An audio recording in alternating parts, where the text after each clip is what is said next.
Hi guys, I'm so excited to announce that this video is sponsored by 𝒍𝒍𝒐𝒘. It's such an incredible game that you can have on your Android or iPhone, but I'm going to be getting into that a little bit later. Absolute. Hi everyone, welcome back to another video. You're trying it already. Yes is standing behind the camera with one eye fully swollen, almost shut because of his hay fever. I got hit. And he's asking for it. I thought it would be nice and kind of full circle to go back to let you guys know about how 𝒍𝒍𝒐𝒘 has been doing since his injury. He had a tendon injury. We think it was caused by some sort of hyperflexion that must have happened when he was out in the field or in the walker. You never know with horses. But I showed you guys a little bit kind of finding out about that and what the rehabilitation was going to be like. We're about 6 to 8 weeks into that rehabilitation. So I'm walking, trotting, cantering, and I kind of want to show you guys where he's at, what I'm working on also in the training and kind of some exercises I've been doing. And I just want to show you guys a little bit how he's going under saddle because a lot of you have been asking. So come round, he's just round the corner. I've already had to hit him with the green spot remover. But I'd like to know, come to this side. I want to know how a horse manages just to get this spot here.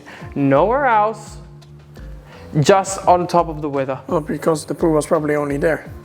Okay, but if he's rolling, if he's laying down, before poo, he gets to the wither, it should be getting on the stomach, no?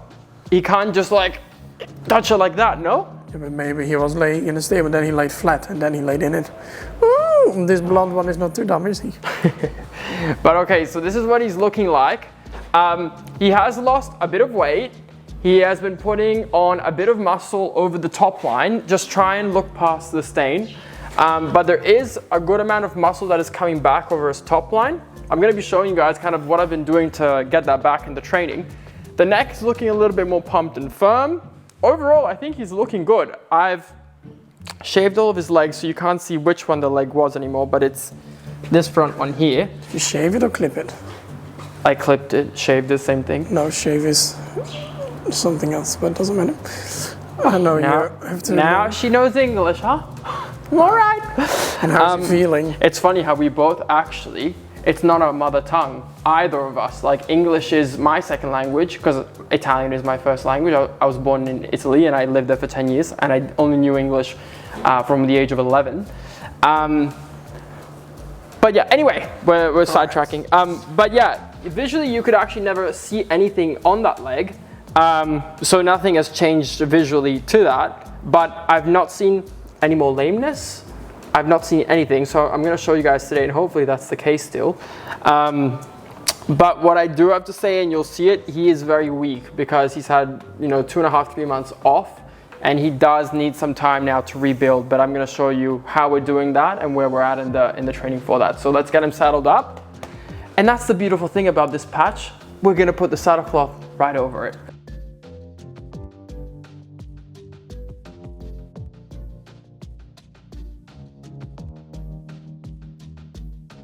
All right, we're all set.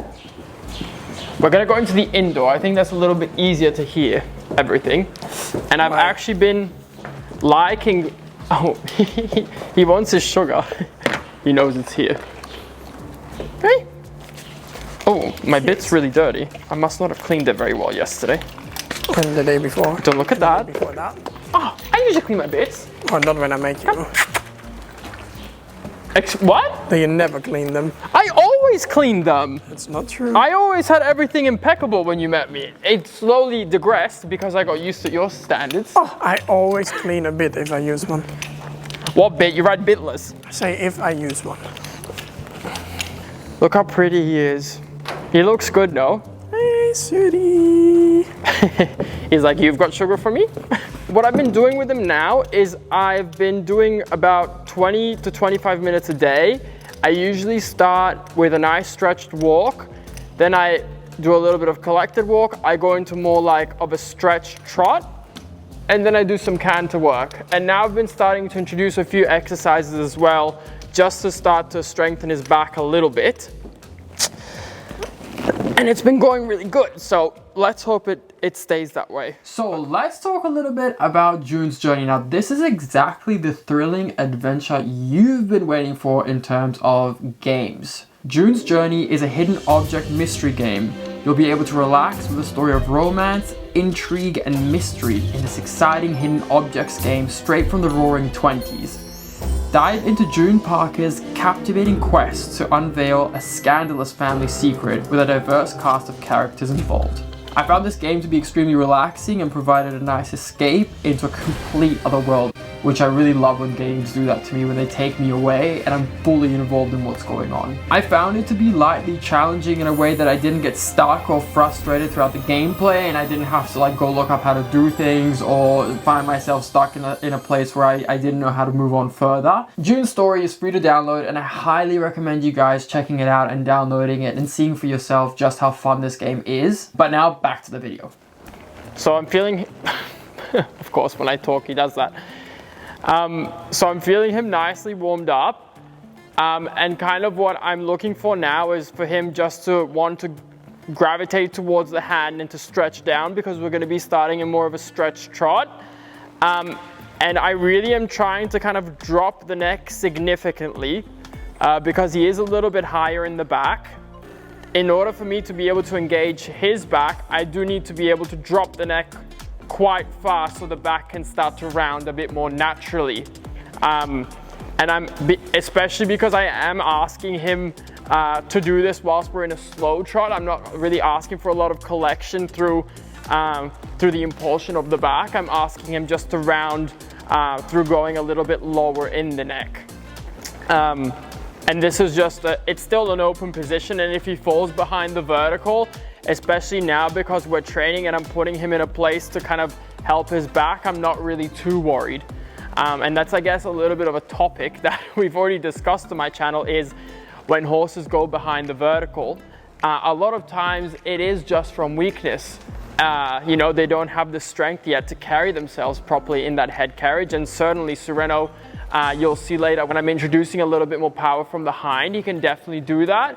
But right now when I'm warming up, I don't want that. I just want the neck to be a little bit dropped, and if he falls behind the vertical, I'm not worried. Now, there's a big difference between going behind the vertical and 𝒋𝒐𝒍𝒍𝒐𝒘. 𝒋𝒐𝒍𝒍𝒐𝒃 is when you're pulling your horse's head, basically so the chin is touching the chest. And behind the vertical is just when the nose is falling behind. I'm just gonna put a diagram. It'll be the easiest thing to explain. So I'm just gonna start him now in the trot. And I'm kind of just looking for the exact same thing in the trot. I'm just holding him back between my knees, and I'm just gonna ask him to do the exact same thing, just to drop in the neck, just to stay balanced, and we're just gonna take it easy. It's always a little bit Țățăreanu's thing that he wants to give you everything straight away. But with this rehabilitation, I have to take it easy. I have to go step by step. I have to warm up the whole body. I can't just get on and do these amazing big trots. That's not gonna help him. So I usually like to just still keep the circles quite big and wide and open. I like to feel a little bit of contact in the hand, but I don't also want him to be hanging. I want him to, so there he's playing a little bit with the connection, but I want him just to kind of comfortably be sitting in that place. And the connection has been something that I have found quite challenging. I do want to talk a little bit about also his training background and where we've been at, because he's a very sensitive horse. I'm going to show you guys a little bit later when I can engage him just how sensitive he is and how little the rider has to do.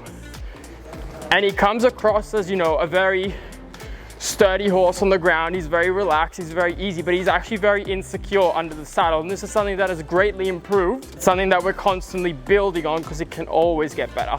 And that's something that I had to really take my time with Țățăreanu, because when you have a sensitive horse like this, I think for the work, for dressage and for training, it's amazing.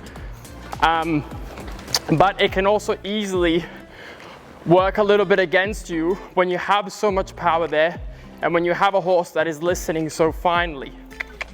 So it's almost been about like, become a little bit more dead to the leg, become a little bit easier to what I'm asking, and we don't always have to do everything at 100%.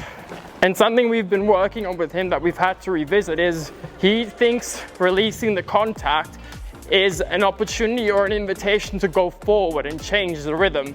And that's something that we had fixed prior to the injury, but it's something I'm finding will we will need to kind of tackle again and stay consistent on, because I want to be able to release the contact on my horses and they stay exactly the same. I don't want them running off.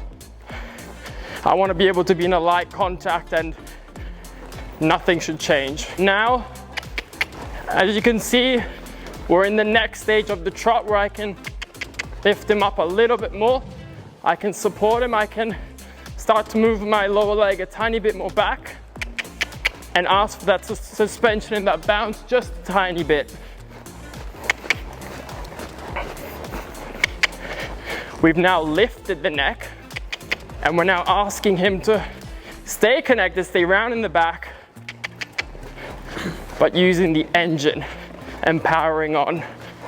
And what I like to do at this stage is introduce little tempo changes inside the trot. So a little bit forward and back. Serena always struggles with the back. And forward and back. Just keeping the rhythm the same. Forward. I do like to take some walk breaks in between just to let him catch his breath. Let the muscles get some oxygen again. And I'm really by no means like trying to get perfection here, because remember, this is rehabilitation and we're coming back into the work. I just think that no matter what I'm doing, I need my horse to be listening. No matter how big or how small the task is, we need to start there. Back from the canter work, and I feel like it's really helped improve the connection. We've stretched the back. I do want to keep him in front of my leg now though. I want to finish with one final exercise just to help bring his hind end again a little bit under, because we are rehabilitating. I don't want to do too many sideways movements. I don't want to go into too much half pass, too much leg yields. I'm just going to do a little baby shoulder in. And that's going to be able to start to strengthen him and bring that inside leg under and get him to just lift a little bit more. Yeah, just like this. Doesn't have to be fully on 3 tracks. Yeah, just like this, up in the frame, listening well to the leg, and just a little bit of angle. Good boy. Now to finish up, I just like to go back to stretchy trot, which is quite difficult for Sereno, because after he's done his canter work and he's been more engaged, for him to be able to relax is something that we're still working on, because he likes to stay active till the end. But that's exactly why I have to put an emphasis on being able to come back to this loose trot and this chill trot, because we don't want to end at 100 kilometers an hour. We want to end how we started, which was just chill, easy, listening, relaxed, and giving his body an opportunity to let go, all the muscles to soften up again and to cool off. So this is what we're looking, and you can see that it takes him just 2 or 3 circles, and then he starts to get back to that. He starts to get back to that nice loose trot that's balanced and that's easy, and that we can drop the neck and let go of the contact. So that's about 20 minutes of work for him to put all that in. As you can see, he's dripping with sweat because it's quite difficult for him to still do all of these things in a relaxed way or in a correct way with his body. So I'm happy to just keep it short and sweet and to the point. And yeah, that's kind of just where he's at the moment. He loves to play with the bit when we finish. But that's kind of where we're at the moment. I'm very curious to watch this back and see what it actually looks like. Okay, let's not do that. Not when we're wearing the bridle. But yeah, we're just going from strength to strength every day. Every Tuesday, I've got my lessons back with him now. And both myself and my coach Kun have been really, really happy with the progress and how we've been seeing him come back to the work. It's always a little bit annoying when you do these things, because you've got to take like 10 steps back from where you originally were. And as we all know, it's already difficult to take those first 10 steps forwards. But it's okay, you know, I'm happy that he's healthy and that he's sound and that he's doing much better. And hopefully we'll be able to go out to our first competition together very soon. But yeah, I hope you guys enjoyed the Sereno update and a little bit of an insight into what I'm training and why. And I'll catch you guys on the next video. Bye bye.